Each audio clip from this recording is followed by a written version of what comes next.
अरे भक्त हमारे जगन्नाथ जी को क्यों बांध रहे हैं? आइए देखते हैं इस कथा में। नामदेव जी जो जगन्नाथ जी के बहुत बड़े भक्त थे, उनका प्रभु के चरणों में ऐसा मन लग गया कि हर समय ठाकुर जी को ही याद करते।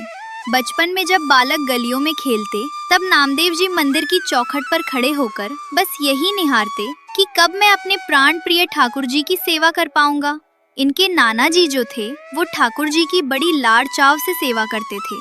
अब लाला नामदेव जो अभी नन्हे से बालक थे, नाना जी को देख देख कर अंदर ही अंदर सोचते कि अरे ये सुख मुझे कब मिलेगा, कब मैं अपने प्राण प्रिय ठाकुर जी की सेवा कर पाऊंगा।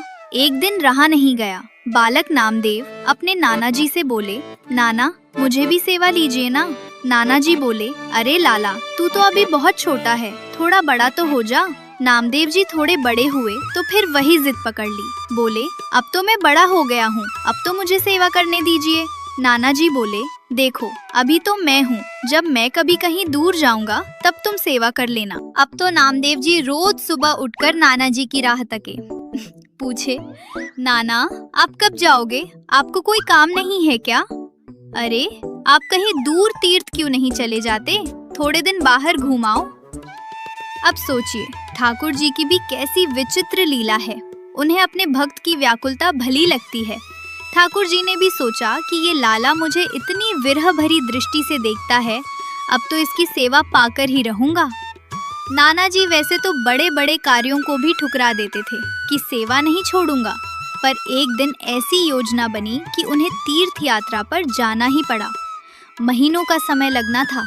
जाते समय नाना जी बोले, लाला अब तेरा समय आ गया, मैं जा रहा हूँ, पर एक बात गांठ बांध लेना, ठाकुर जी को भोग पधराए बिना कभी कुछ मत पाना।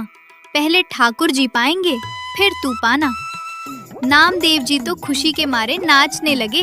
बोले, अरे नाना आप चिंता ही ना करो, मैं ठाकुर जी को ऐसे सजाऊंगा, ऐसे भोग पधराऊंगा कि वो राजी हो जाएंगे।